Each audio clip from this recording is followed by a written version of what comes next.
I don't know what's going to happen. I don't either.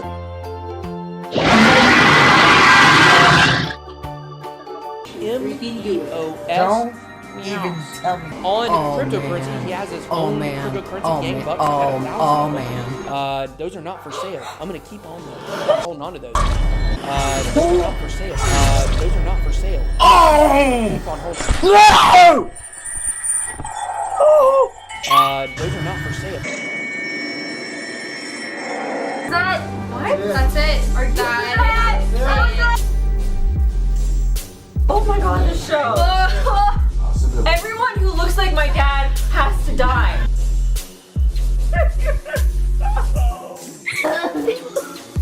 I can't believe this. Certainly was not a boring episode. That's so emotional. Oh, probably one of the hardest episodes to watch. One of the best, I think, as well. I can't even right now. I'm so pissed off. That was a horrible episode. For the months of May and June, we'll be giving away 50,000 IOST tokens, along with 3 Ledger Nanos, 2 of them sponsored by Nimic, and 1 special edition Ledger Nano with an on-the-go kit. Winners announced July 1st. To enter, make sure to subscribe, like, and comment on every video in May and June for your maximum number of entries. Bit Squad, I have an AirPod in my ear. I have no idea why. I'm going to take it out right now. Welcome back to the channel. Yesterday, we debuted a new segment on the show, By the Rumor, and you guys bought it. You guys love that segment. Got a lot of positive feedback, so we're definitely going to be continuing that. And I promise you guys, a new segment looks like tomorrow. I got pretty much everything in a row for this new segment that we'll be doing. They'll be daily, so pretty exciting stuff. So also, today, you want to stay tuned for the By the Rumor section because I got a huge tip for you guys. Also, we're going to be taking a look at Ken mounting a defense. No, not Barbie's boyfriend. Should be husband by now. He's got commitment issues. But Ken, the cryptocurrency associated with the Kick Messenger app, mounting a defense against the SEC and asking for help. We're also going to be looking at Elon Musk. Should he tokenize SpaceX? He's getting some advice to do that. We're going to be looking at some Tim Draper comments that are very interesting on the volatility of the US dollar and not Bitcoin. So we got a ton planned for you guys, including a look at Global Coin, aka the Libra project coming from Facebook, and whether or not I think it's a good idea. I think you guys know what I'm going to say. So let's go ahead and jump into the markets. You know what I need before we do this? I need a GIF of me actually jumping, and then I'll put it on the video and I'll be jumping into the markets because I say that every single day. I want to say other things like, let's hit the markets, let's look at the markets, but I always say, let's jump in the markets. So without further ado, let's jump into the markets. Market Watch. Okay, markets coming in at 273 billion. Actually, let me give that a refresh. That's probably from about an hour ago. Coming in at 274 billion, so up just a little tick there. Bitcoin coming in at 8704. It's really about a 50-50 day today. XRP is up. A lot of projects are down a shade. We have kind of leveled out. If you look at most of the charts, they kind of have the same pattern. Some are going up, some are going down, but for the most part, they all have kind of a little duck bill to them on the right, kind of going flat after some upward movement. That's a new TA term I just made up, the duck bill. So, okay, biggest gainers of the day, we have Pundi X, Aurora, Solve, Zcash, and Holochain, all over 10% gains. A lot of gains over 10% today, which was good in the top 5. Everything in the top 5 was over top 10%. Or over 10% gains. Biggest losers of the day, Crypto.com, Insight Chain, Maximind Coin, very volatile, tell you guys this all the time. Horizon, who will actually be on the Beards and Bitcoins podcast this week. That is a rebrand from Zencash, a rebrand from Zencash. So Horizon, you may not have known that, and then Verge. So okay, it's time, let's buy the rumor. It's time to buy the rumor. Okay, guys, this is something we've been talking about a lot. This is, over the last couple months on the channel, last couple weeks, maybe about 6 to 8 weeks, ever since Ian Bellino was on my podcast, who said there was something secretive coming big for Binance. And a lot of us thought at that point it was probably margin trading. Now, the margin trading has not came yet. However, it looks like it is very close to happening. So I found this little post on Reddit. Previously found the margin trading flag was enabled for a bunch of pairs in the API. CZ then tweeted about it. So he had this tweet here where he said, crowd intelligence is amazing, seeming to indicate that there's some truth to this. Margin trading flag enabled for 9 trading pairs in Binance. So you could, if you want to go on Reddit and read more about that, you can. But then this is the part that's really interesting. So today I found the actual UI for it all. Take a look for yourself. So this user here, Lifo FIFO Silver, was the one who found this. And here it is. You look, you say, wow, but boy, that just looks like a regular, absolutely regular user interface. I don't notice anything different about it. Well, glad you asked, because I actually stared at this for about 5 minutes and couldn't figure out what it was. And man, boy, did I feel like a dummy when I found it. You scroll down here and look, here you go. You got the exchange, which has got all your regular, settings on it.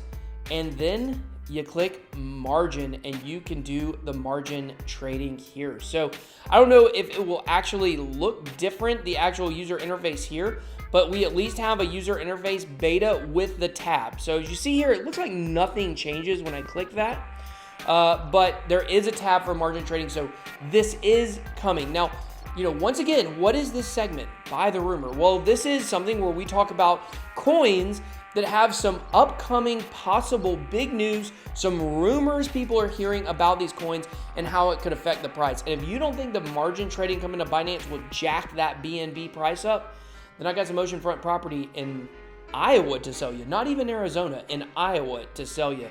Because that is going to absolutely pump BNB. Binance margin trading is going to, now I don't know what the leverage trading is going to be. I don't know if you're going to be able to do up to 100x leverage trading and things like that like you can on BitMEX.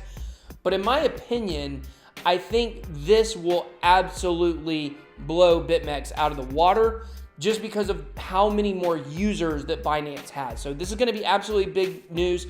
I got a decent position in BNB right now. So definitely planning on some big pumps coming soon to it. Of course, not financial advice. Take it for what it's worth. Number 5. All right, number 5, we got Mike Novogratz, famous billionaire investor, telling Elon Musk to tokenize SpaceX. Basically telling him, you know what, Elon, you've been very interested in cryptocurrency. How about you put your money where your mouth is, or your Satoshis where your mouth is, and let's tokenize SpaceX. So hedge fund manager Mike Novogratz thinks that Elon Musk, the CEO of SpaceX, should release the company's stock on a cryptocurrency network. In other words, he thinks the company's shares should come only in crypto form. He also says he would be the first to invest, which would be good because he is a super rich guy. I think he's a billionaire, maybe a multimillionaire, but I do believe he is a billionaire. So it kind of talks a little about Elon Musk's history with crypto. And then here's the question, would it really work? So it's unclear if this process would work as well as he claims it would. For one thing, everyday persons do not have, I like to say people, I don't know why it says persons, do not have the education that Wall Street players have in managing funds, nor do they have the experience of company chief executives. It's hard to say how the situation would go. Companies would either thrive to the hill or all come crashing down in melodramatic fashion. And if that doesn't sum up crypto, I don't know what does. But it's very interesting because I don't have any kind of background in finances. I've used them my whole life. I've had money before. I've spent it. I've used it. I've done a lot of things with money, so I do, but I don't have a professional financial, background in my career or anything like that. So to me, this is a whole new world, getting it like really deep into cryptocurrency, and when you're deep in cryptocurrency, you kind of learn there's a crossover between crypto and the stock world or the financial markets outside of crypto. And what's really interesting is I've tried to watch, do you guys remember this movie, The Boiler Room? Had, I believe, Vin Diesel in it, I think, or Ben Affleck or Matt Damon. I don't even remember who was in it. Some guy with a funny name, Rabisi, or I don't even remember. But anyways, the long and the short of it is, it was a movie about, stock, about the markets. Then, you got the movie with Leonardo DiCaprio, The Wolf of Wall Street. I saw that recently. And before I got into crypto, if I had watched these movies, or like I remember when I watched Boiler Room, like I didn't really understand what they were talking about, you know? However, now that I've been knee deep into crypto, or waist deep or neck deep really into crypto, I've learned like a lot of the language that goes on with the financial markets, like longing, shorting, short squeezing, the whole 9 yards, leverage trading.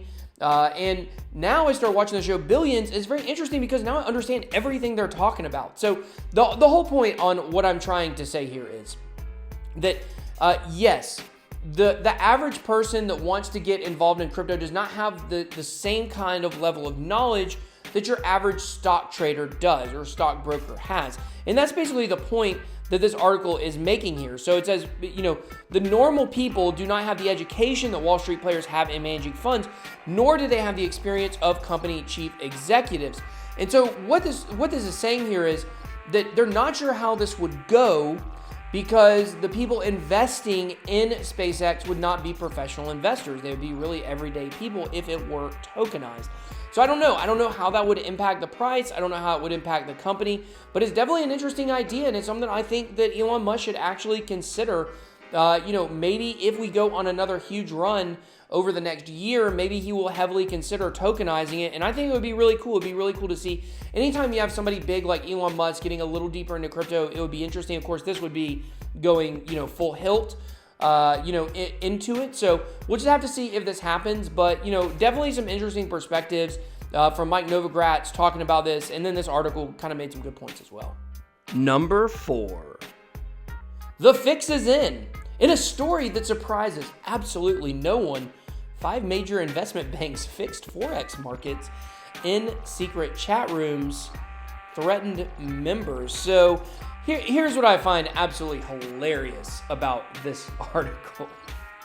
These are banks. So here are the 5 banks: Citigroup, Royal Bank of Scotland, JP Morgan Chase, UBS, and Barclays. All banks who've been in trouble for different things, gotten different fines. But here it is.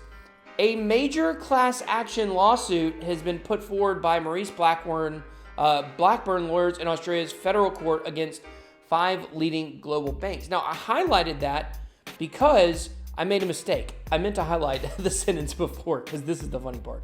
The banks organized using secret chat rooms titled The Cartel, Bandits Club, and The Mafia. Yeah, how lame, right? So you have these big bankers. I mean, in a way, they really are the mafia, but you can just kind of see the self-importance of these people in here and what they really think about who they are and what they're doing. And these are the people in crypto that we're trying to put out of business. And this is a point that I don't think enough people make. Okay. Crypto is about becoming your own bank. We talked about there's actually a lot of risks that come along with that, because now you're responsible for your own money, whereas the banks in the past have been responsible for it. The banks will generally keep your money safe on the back end while they rob you blind from the front end with fees. We all know that banks are some of the most lucrative, if not the most lucrative, probably is the most lucrative business in the entire world. So imagine if we were able to remove all of the banks and we were able to become our own banks, and we no longer needed the help of these powerful entities. What would that do for the world? Think about all of the money that is tied up into banks, and now all of a sudden that money is not tied up into banks anymore. People are able to keep more of their own money. What would that do for the world's economy? Yes, the bankers will be out of business, but don't cry for them. They will find a way to survive. I'm sure they've made enough money. It would really be a new generation, a younger generation of bankers that would really be, you know, feeling the brunt of the crypto blow. So, you know, this doesn't surprise me. They were fixing Forex markets. I thought the names of the chat rooms were absolutely ridiculous and absolutely silly. So stupid, these banks, in the things they do. So it goes a little bit more to talk about the collusion, but you can basically imagine what they were doing. So they gloated over this control that they have. And then we get to Anthony Pompliano's famous statement, long Bitcoin, short the bankers. That's the truth. You should take that to heart. Number 3. Okay, so a lot of people argue that Bitcoin is volatile. And I found this little snippet that has been going around the YouTubes from famous investor Tim Draper and what he says. And I think it's absolutely fascinating. So let's watch this clip for a second. when people ask, well, so what do you think has happened with Bitcoin? I say, well, one Bitcoin is still one Bitcoin. It always has been, always will be. There are only 21 million of them, and you probably should get one. And as opposed to comparing it against the fiat currency, because I look at currencies and I say, well, there's Bitcoin, and they say, well, that's very volatile. And I say, no, all the other currencies are very volatile against Bitcoin because they know that this is really transforming the world. And so these currencies that are tied to political forces or dictatorships or even the dollar, which really does have political influence and has to be the monetary policy has to be so precise to get it just right. Why bother? So very interesting comments here from Mr. Draper, putting it in terms that I think a lot of people can understand. What's volatile about Bitcoin? Is Bitcoin really that volatile? One Bitcoin equals one Bitcoin. That's a phrase that we say all the time here on the channel and have said many times in the past. And it was interesting to hear this perspective. So I don't really have a lot more comments to add other than this is a clip that's been going around that I think is a new clip, from Tim Draper on Bloomberg. So I want to know your thoughts. What do you guys think? Do you believe that the volatility of Bitcoin is overblown, overstated, or do you think that it is super volatile, regardless of whether you say that, the currencies around it are volatile or it's volatile? Like, is that just a parsing of words? Is that just really semantics? Let me know. I want to know your thoughts on the volatility of Bitcoin. Drop it below. Do you feel safe with the volatility? Number 2. All right, guys, this is a very interesting story. So this came from the podcast from Laura Shin. I think it's called Unchained. Is that what it's called? Yes, the Unchained podcast. It's one I actually don't listen to. I just don't have enough time in my life. I only have time for Joe Rogan. So that's my favorite podcast. Love that guy. But here we go. So basically what is going on is Ken is launching an initiative called defendcrypto.org. We'll open that up real quick and take a look here. So here it is. The SEC has been shaping the future of crypto behind the scenes with settlements that set a dangerous precedent and stifle innovation. Ken is unwilling to let that happen and is setting aside $5 million with Coinbase to take them on in court. But with the future of crypto on the line, $5 million may not be enough. That's why we're calling on others to contribute to the fund. So you can contribute in all kinds of different ways. You can see Ethereum, Bitcoin, and Ken are obviously the biggest ones. Let's see who else has made this list here. So Decentraland, trying to get them on the podcast very soon. Somebody gave $20 in Decentraland in mana. So how about that? So it looks like all these are on. No, I don't think so. I don't think all these are on Coinbase. Maybe they are. It looks like. Is EOS on Coinbase? Did I miss that? Maybe I did. But anyways, guys, so what is this about? This is basically about the SEC. Once Ken did their ICO, so it's associated with the Kick Messenger app, and I believe they did, was it a private ICO? I can't remember. Maybe that was the Telegram one I'm thinking of. But they did the ICO. 3 days later, after it was done, they heard from the SEC. They're like, look, we may, press charges on you or bring, complaints, whatever it might be. And so later, a couple months later, or maybe a year later, not exactly sure how long it's been, all of a sudden they do receive an actual, documentation from the SEC that they are going to move forward with trying to charge them with something or fine them or whatever it might be.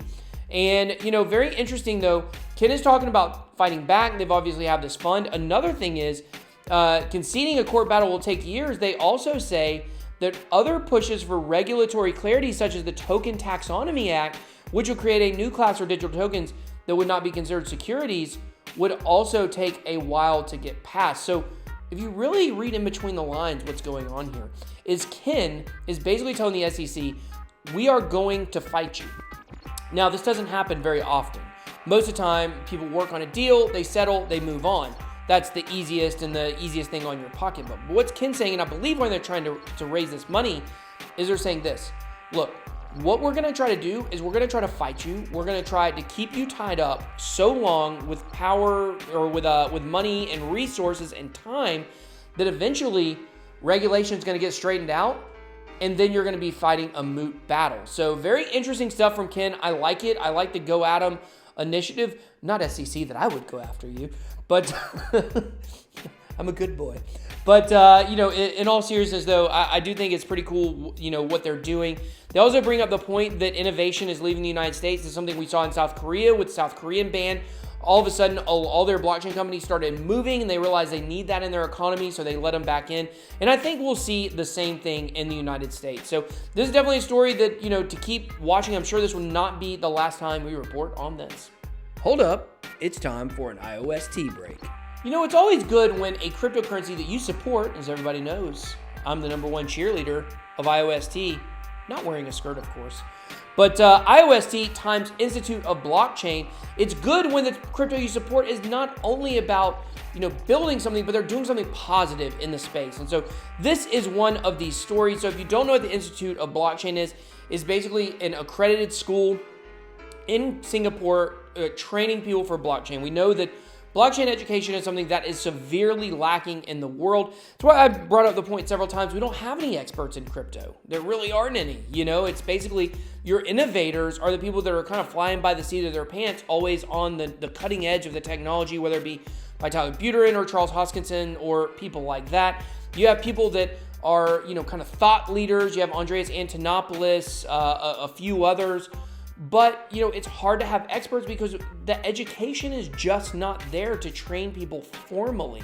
And so now we have IOST that is stepping up and is going to be working with the Institute of Blockchain. So it says IOST is excited to work with IBS, the first blockchain education institute accredited by various government organizations, including Skills Future, NTUC, I'm sure that's actually NTUC, but I wanted to say NTUC, and People's Association to promote the development of blockchain technology in Singapore. We're excited that IOST will now be part of the course curriculum by IBS alongside Ethereum and Hyperledger. Why is that interesting? Well, that's interesting because those are the two platforms you can build on AWS, Amazon Web Services. Together with Hash.Labs, we are deeply committed to the growth of Singapore as international blockchain hub and will be supporting blockchain founders with entrepreneur grants and numerous other business incentives. Look, guys, is IOST the very best cryptocurrency out there? I don't know. Probably not. There's hundreds. However, I am so thrilled to be part of this community. I got a big announcement coming probably tomorrow. We're going to do a standalone video for a huge announcement I have about IOST, which will be very interesting for the community. But this is a project that I feel good about being a part of. Now listen, I've said in the past, I like Tron. I think they're doing good things. I think there's also not some great things. But overall, it's hard being in that community. It's hard being a leader in that community because people kill you over it, because they don't like Justin Sun or whatever it might be. With IOST, there's none of that. You get all the positive stuff. They're building a decentralized network. They have great leadership. They have, incredible content creators and dApp developers and community leaders that are part of this project. You just don't get any of the negative stuff. And I love that about IOST, honestly. That's why I am sold out. So is it the very, very, very, very best cryptocurrency? Well, that's really probably impossible to judge. Other than, of course, we can all say Bitcoin. But outside of that, I don't know if it's do I think it's going to be the #1 decentralized platform? I think it's got a great chance to. I believe in it the most. I think it in the short term, at least over the next few years, has a great opportunity to be #1. But it's a community you can feel good about being in. And I love that about IOST. So if you're not involved in IOST, not financial advice, you should definitely give it a second look and check it out. And you can take my word on that. The #1 crypto story of the day. Facebook reportedly launching Project Libra global coin cryptocurrency in 2020. But not just that, they're going to smoke some meats while they do it. Hey everyone, we are live from my backyard where I am smoking a brisket and some ribs. I'm making meats now, smoking these meats here. But in all seriousness, they are going to be launching this in Q1. So very interesting because I have reason to believe the Q1 next year is going to be incredible for Bitcoin and incredible for cryptocurrency. The craze is going to be way beyond what we saw in 2017.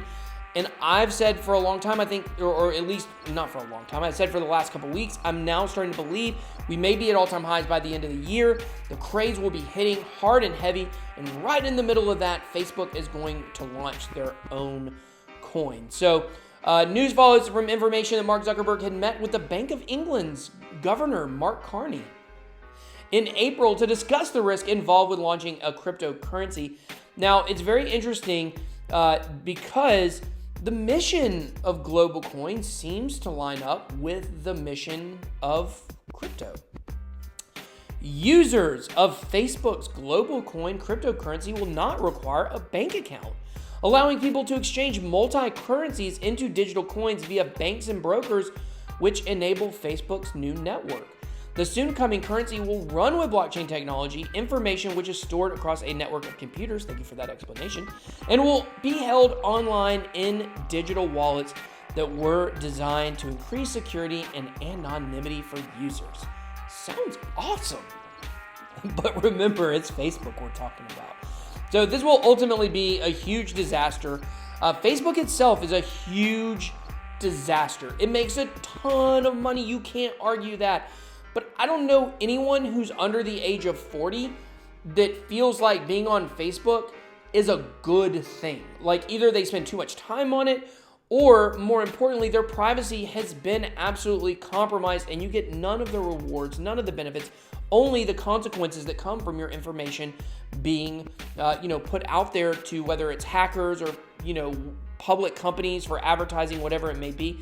So I think it's interesting that we have stories like this that are trying to spin this Facebook coin into something that's going to be positive. Like, look, it's going to bank the unbanked. That's what it's about. I'm not buying it for a second. Now, do I think that this will be good for the legitimacy overall of cryptocurrency? Absolutely. I do feel like it will be good. That will be an indirect benefit to crypto from this Facebook coin. However, directly, I'm sure that this will be more centralized than the most centralized coin you know. We're looking at you. You know the one we're talking about. I'm not going to say it. I may have a few fans that are fans of that coin. But, in all seriousness, I think that this is something that is very dangerous. Facebook really getting involved in cryptocurrency. And the fact that it's coming out in Q1, we're not going to have to wait that much longer. I mean, guys, it's almost June. We're about 6 months away from the end of this year. Man, last year was so long. This year has been so much better. The last 3 months have really flown by in the crypto world. So, definitely something we'll keep monitoring. We'll report on this more. I know last week, this news came out on Friday. Friday, I did a non-news video, compared EOS, Ethereum, or EOS, Tron, and IOST for their, centralization versus decentralization. So didn't have a chance to report on this. So wanted to bring this up today. I thought this news about being in Q1 was very interesting. So thank you to the Bit Squad, everybody, for watching this video. Appreciate all the support, all the engagement. BitBoy out.